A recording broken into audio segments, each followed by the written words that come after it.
আজকে আমরা কথা বলতে এসেছি একটি বিশেষ ফসল নিয়ে, যেটি বর্তমান সময়ে এই শীতকালে ব্যাপকভাবে প্রায় বলা যায় প্রত্যেকটি চাষিই চাষাবাদে যুক্ত থাকেন।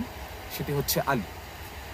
দেখা যায় আলু লাগানোর পর কিছু রোগ থাকে, যেটা ব্যাকটেরিয়া জনিত হতে পারে, ভাইরাস জনিত হতে পারে, বা কীট পতঙ্গ জনিত হতে পারে। সেই রোগগুলোর কারণে দেখা যায় আপনার ফসলের প্রায় 1/3 নষ্ট হয়ে যায়, ক্ষেত্র বিশেষে প্রায়।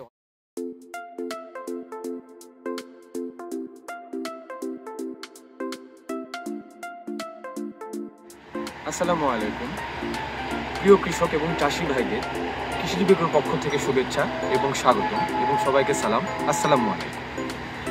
আজকে আমরা কথা বলতে এসেছি একটি বিশেষ ফসল নিয়ে, যেটি বর্তমান সময়ে এই শীতকালে ব্যাপকভাবে প্রায় বলা যায় প্রত্যেকটি চাষিই চাষাবাদে যুক্ত থাকেন। সেটি হচ্ছে আলু। এই আলুটা যেমন কৃষকদের কাছে একটি মূল্যবান ফসল, ঠিক তেমনি এটি আমাদের বাংলাদেশের প্রেক্ষাপটে খুবই একটি উপকারী এবং বলা যায় একটি মেইন ফসল বলা যেতে পারে। কেননা ভাতের পর আমরা যে জিনিসটাকে সবথেকে বেশি ফোকাস করে থাকি সেটাও বলা যায় আলু। আমরা কোনো কিছুর সাথে যে তরকারি খাই না কেন, আলুটা কিন্তু আপনার দেখবেন সব তরকারিতে আমরা ইউজ করি। তো সেই হিসেবে বাংলাদেশের প্রেক্ষাপটে আলু চাষের গুরুত্ব এবং আলু চাষের লাভজনকতা বলা যায় বরাবরের তুলনায় সবসময়ই বেশি থেকে এসেছে, আছে, এবং দেখা যায় ভবিষ্যতেও থাকবে। তো এই আলু চাষাবাদে কৃষক ভাইয়েরা এবং চাষি ভাইয়েরা যাতে আরও লাভবান হন, সেই বিষয়টাকে লক্ষ্য রেখে আজকে আমরা এই ভিডিওটা করছি। এই ভিডিওতে আজকে আমরা উত্থাপন করব আলুর কিছু রোগ। কেননা দেখা যায় আলু লাগানোর পর কিছু রোগ থাকে, যেটা ব্যাকটেরিয়া জনিত হতে পারে, ভাইরাস জনিত হতে পারে, বা কীট পতঙ্গ জনিত হতে পারে। এবং যাতে করে দেখা যায় আজকে যেসব রোগগুলো নিয়ে কথা বলবো, সে রোগগুলোর কারণে দেখা যায় আপনার ফসলের প্রায় 1/3 নষ্ট হয়ে যায়, ক্ষেত্র বিশেষে প্রায় অর্ধেকেও নেমে আসে। এতে করে চাষি এবং কৃষক ভাইয়েরা যেভাবে ক্ষতির সম্মুখীন হন আর্থিকভাবে, ঠিক তেমনি দেখা যায় যে দেশের খাদ্য ভাণ্ডারে একটা খাদ্য ঘাটতিও দেখা যায়, বা ফসলের ঘাটতি দেখা যায়, যার ফলে কিন্তু আমাদের দেখা যায় মাঝে মধ্যে বিভিন্ন দেশ থেকে বা আমাদের পার্শ্ববর্তী দেশ থেকে আমদানি করে নিয়ে আসতে হয়। তো আমরা চেষ্টা করব আমদানিটা একটু কম করার, এবং আমরা যেন আরও বেশি করে রপ্তানি করতে পারি, যাতে করে আমাদের দেশের জিডিপিটা আরও একটু বৃদ্ধি পায়।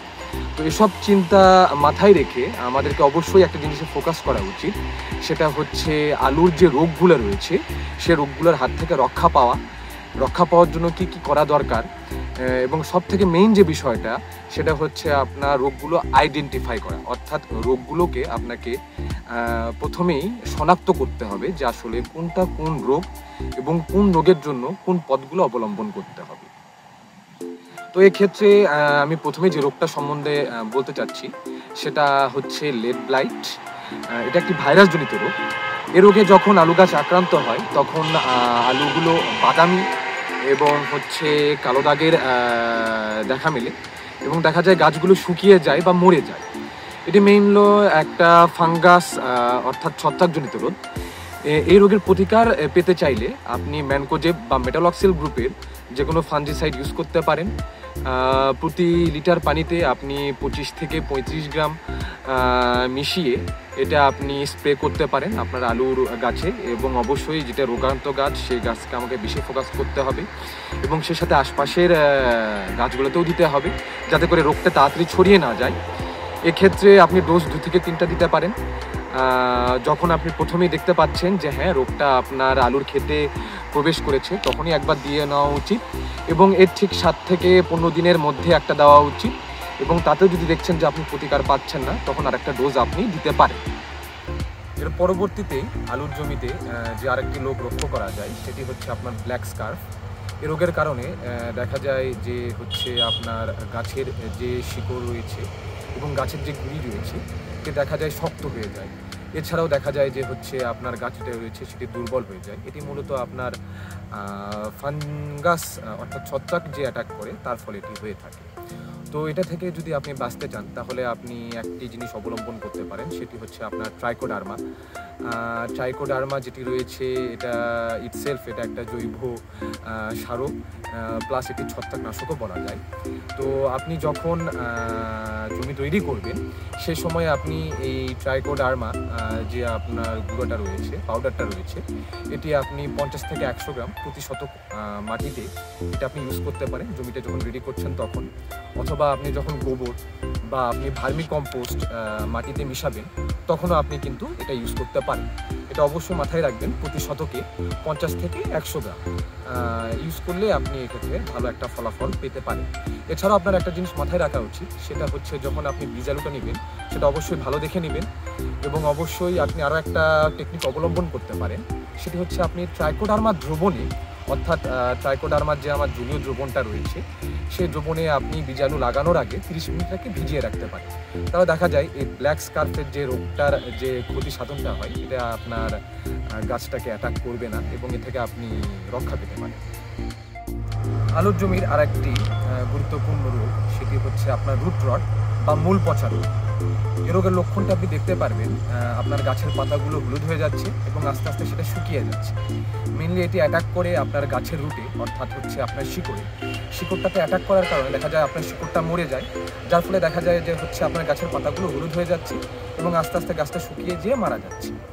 তো এক্ষেত্রে আপনি যেটা করতে পারেন সেটা হচ্ছে আপনার অক্সিক্লোরাইড ইউজ করতে পারেন। এই অক্সিক্লোরাইড আপনার প্রত্যেক শতকের জন্য আপনি 10 লিটার পানিতে 50 থেকে 30 গ্রাম আপনি মিশিয়ে নিতে পারেন, পানিতে মিশিয়ে নিয়ে এটা আপনি স্প্রে করে দিতে পারেন। প্রথমে যখন আপনি রোগটা দেখা দিচ্ছে জমিতে তখন একবার স্প্রে করে দিবেন এবং এর 10 থেকে 15 দিন পর আর একটা স্প্রে করে দিবেন।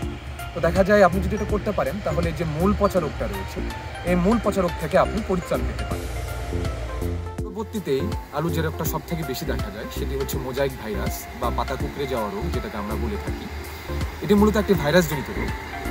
এটি দেখা যায় ন্যাচারালি আপনার গাছে যখন ভাইরাসটা অ্যাটাক করে তখন আপনার পাতাগুলো ফ্যাকাশে হয়ে যায় এবং পাতাগুলো কুঁকড়ে যায়, যার ফলে দেখা যায় যে একটা সময় গাছটা দুর্বল হয়ে পড়ে এবং সে গাছ থেকে আপনি ফলনটা কম পান। তো এক্ষেত্রে আপনি ইমাডোক্লোপিড গ্রুপের ওইটা আপনি ইউজ করতে পারেন।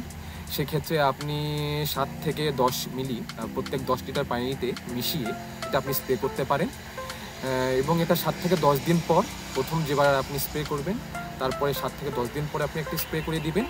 আশা করা যায় আপনি রোগ থেকে মুক্ত হতে পারবেন। এই সব রোগের পাশাপাশি আরও একটা রোগ দেখা যায় যেটাকে আমরা আর্লি ব্লাইট বলে থাকি বা পাতায় যে দাগ পড়ে সেটাকে আমরা বলে থাকি। এই আর্লি ব্লাইটটা দেখা যায় এটাও একটা ছত্রাকজনিত রোগ। মূলত দেখবেন যে হচ্ছে আপনার পাতায় গোল গোল দাগ পড়ছে এবং দেখা যাবে সেই দাগগুলোর চারপাশ দিয়ে আপনার হলুদ হয়ে থাকছে। তো মূলত এটি একটা ছত্রাকজনিত রোগ এবং এই রোগ থেকে যদি আপনি পরিত্রাণ পেতে চান তাহলে ম্যানকোসিলিডিন অথবা আপনার ম্যানকোজেব গ্রুপের যে কোনো ফাঞ্জিসাইড আপনি ইউজ করতে পারেন। সেক্ষেত্রে প্রতি শতকে আপনি হচ্ছে 10 লিটার পানিতে 25 থেকে 30 গ্রাম আপনি এটা ইউজ করতে পারেন পানির সাথে মিশিয়ে স্প্রে করে, এবং আপনি প্রথম যখন ইউজ করবেন তার ঠিক 7 থেকে 10 দিন পর আরেকটা যদি স্প্রে করে দেন তো দেখা যায় যে হচ্ছে আপনি এই যে আপনার আলু খেতে যে আপনার আর্লি ব্লাইট যে রোগটা রয়েছে সেই রোগের হাত থেকে আপনি পরিত্রাণ পেতে পারেন আশা করা যাচ্ছে। আমি আজকে আপনাদেরকে যেসব রোগের কথাগুলো বললাম মূলত আলুর জমিতে এই রোগগুলোই সব থেকে বেশি ক্ষতি সাধন করে থাকে, যার ফলে আমাদের প্রান্তিক পর্যায়ের কৃষক এবং চাষি ভাইয়েরা এবং যারা বৃহৎ আকারে কৃষি খামার করছেন তারা অনেক বড় একটা লসের সম্মুখীন হন। তো আপনারা এই রোগগুলোর কথা মাথায় রেখে আপনারা সেইভাবে ব্যবস্থা নেবেন অবশ্যই।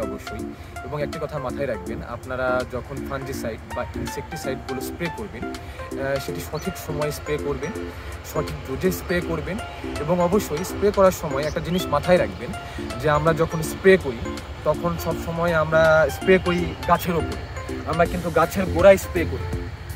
আমাদের উচিত গাছের গোড়া অর্থাৎ এই মাটিতেও স্প্রে করা, কেননা আমাদের কিছু কিছু রোগ রয়েছে যেগুলো আমার মাটির নিচেই হয়ে থাকে এবং সেক্ষেত্রে আমাকে মাটিতে স্প্রে করা উচিত। যদি আমি মাটিতে স্প্রে না করি তাহলে কিন্তু আমার কোনো কাজে আসবে না। গাছের সাথে সাথে আমার মাটিতেও স্প্রে করতে হবে। এবং তাছাড়াও আরও একটা জিনিস বলে রাখা ভালো, সেটা হচ্ছে খাড়া দুপুরে, অর্থাৎ যখন আপনার টেম্পারেচারটা বেশি, সেই সময়ে কিন্তু আপনি এই স্প্রেগুলো করে খুব একটা লাভবান হবেন না।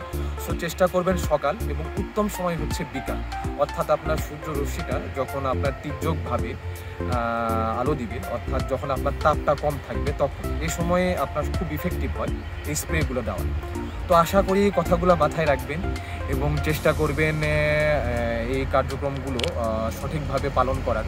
তাহলে আশা করা যায় আপনি যেভাবে আপনার উৎপাদনগুলো বৃদ্ধি করতে পারবেন, ঠিক সেভাবে আপনি রোগের হাত থেকেও মুক্ত পাবেন। তো এই বলেই আজকে আমি আপনাদের মাঝে আমার কথা বলা শেষ করছি, এবং সবাইকে কৃষি বিভাগের পক্ষ থেকে শুভেচ্ছা জানাচ্ছি, এবং সবাইকে সালাম, আসসালামু আলাইকুম।